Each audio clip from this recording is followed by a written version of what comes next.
Most people don't think of the Apple TV as a smart home device. They think of it as a box that streams Netflix, plays Apple Arcade games, and occasionally responds to a voice command when Siri feels cooperative.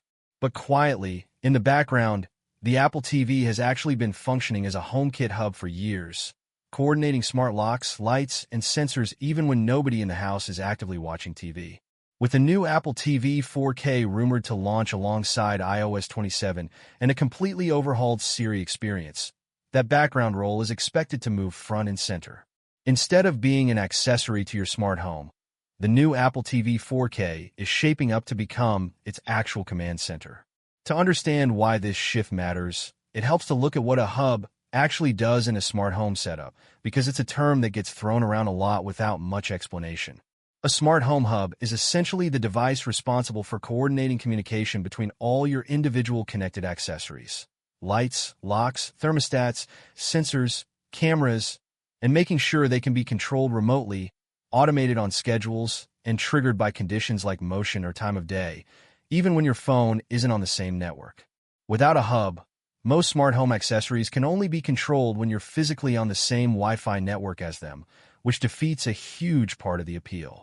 Apple has quietly designated the Apple TV, alongside the HomePod and HomePod Mini, as one of the devices capable of filling that hub role within its HomeKit ecosystem.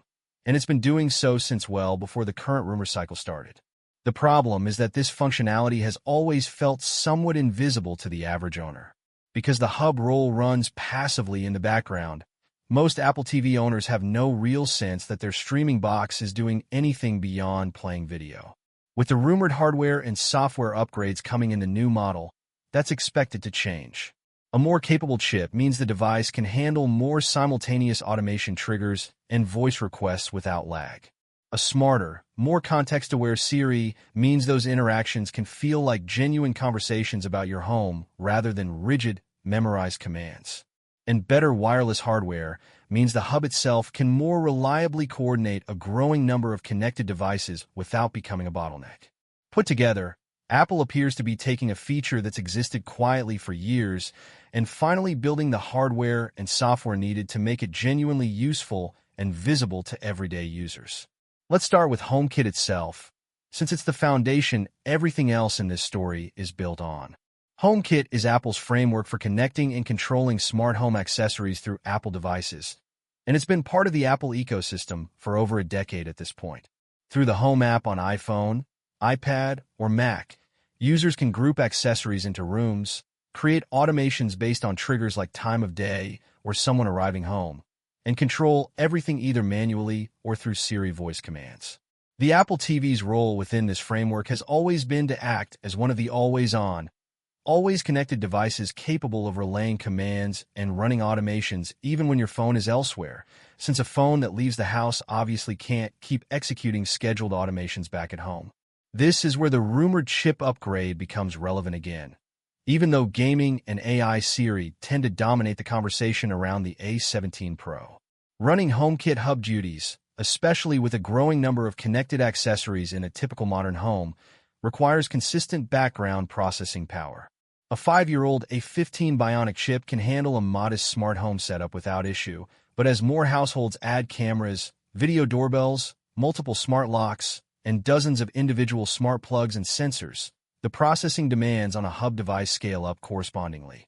A significantly more powerful chip gives the new Apple TV far more headroom to manage larger, more complex smart home setups without introducing lag between triggering an automation and actually seeing it happen. Now let's talk about Matter and Thread, because these two standards are central to understanding where Apple's smart home strategy is actually heading, and the Apple TV plays a specific, important role in both. Matter is a unified smart home standard, backed jointly by Apple, Google, Amazon, Samsung, and other major manufacturers, designed to let smart home accessories work across different ecosystems without requiring separate apps or hubs for each brand. Before Matter, buying a smart lock from one company and a light bulb from another often meant juggling multiple apps and occasionally dealing with compatibility headaches. Matter's whole purpose is to eliminate that fragmentation by creating a shared language that HomeKit, Google Home, and Amazon Alexa can all speak. Thread, meanwhile, is the low-power wireless networking protocol that often works underneath Matter to actually carry that communication between devices. Unlike Wi-Fi, which is great for high-bandwidth tasks like streaming video but relatively power-hungry, Thread is designed specifically for small, battery-powered smart home accessories that need to sip power efficiently while staying reliably connected. Thread networks also self-heal, meaning if one device in the network drops offline, data can reroute through other nearby Thread devices rather than the whole network failing. Here's where the Apple TV becomes genuinely